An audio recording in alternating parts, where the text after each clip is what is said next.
guys, welcome back to STL TV Live. I'm Christia DeShields. Here with me is Hap Phillips and Laura Barclay, and they're my first two guests, and they are with Artica. How are you guys doing? I'm doing great. Doing well. Hap, you are the founder and creator. Can you tell us? Co-founder and creator. Can you tell us a little bit about what Artica is? It's a outdoor multimedia participatory art festival. Right. I mean, we want everyone to come down there and create something.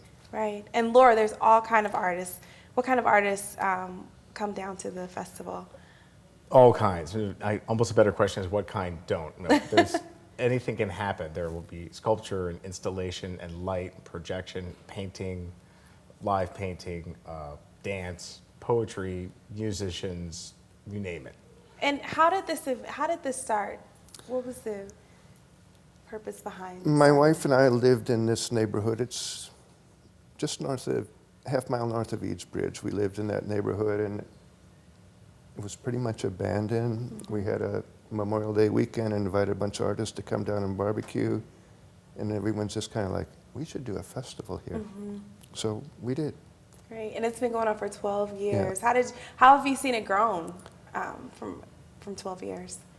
At the beginning, it was just sort of a grassroots thing. Mm-hmm. It's still very much that, but you know, we receive funding from the Regional Arts Commission, the William Kerr Foundation, sometimes Missouri Arts Council, and other foundations. Great.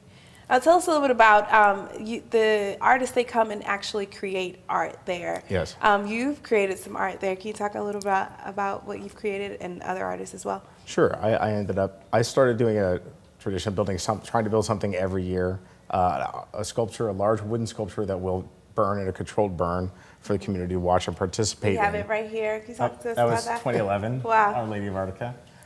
That was the biggest that has been built down there. And then the one coming up on the 12th is not going to be that large. It spreads out more. Changes and so every year. What do you do? Tell the people what you do after it's mounted and everything. Oh, then we relax for a couple of minutes from all the effort of putting it together, and then we burn it to the ground.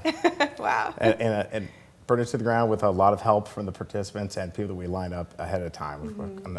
A volunteer fire suppression team in gear and fire extinguishers to make sure everything is safe with water. Right. And it's all permitted with the fire department, and they are usually there on site.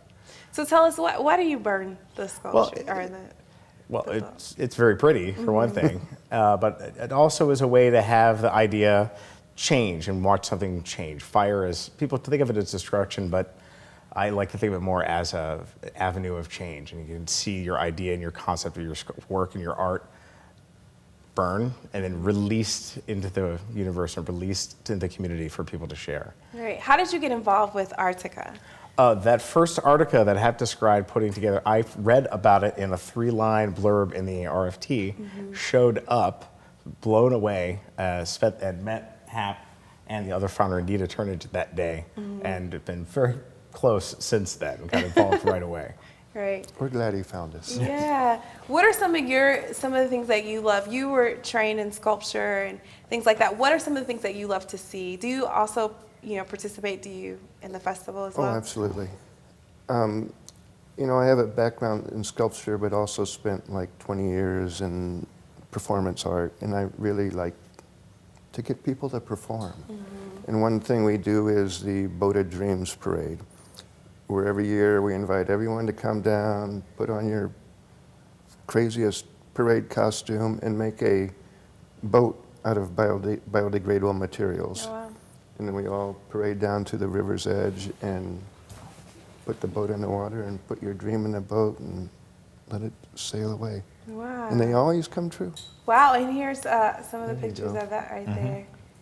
Wow, that's very interesting. This here is a group, Peter and Paul, Transitional Housing, mm-hmm. and they've been working with us since the very beginning. Mm-hmm. And every year, these people make a boat and always try to make the biggest boat of everyone there because they say they have the biggest dreams. Oh, that's great. You make a fantastic boat, and they frequently do another project as well down there. And we're going to talk about that as soon as we come back. You guys, we got a lot more to talk about with Artica. Don't go away. We'll take a short break and be right back.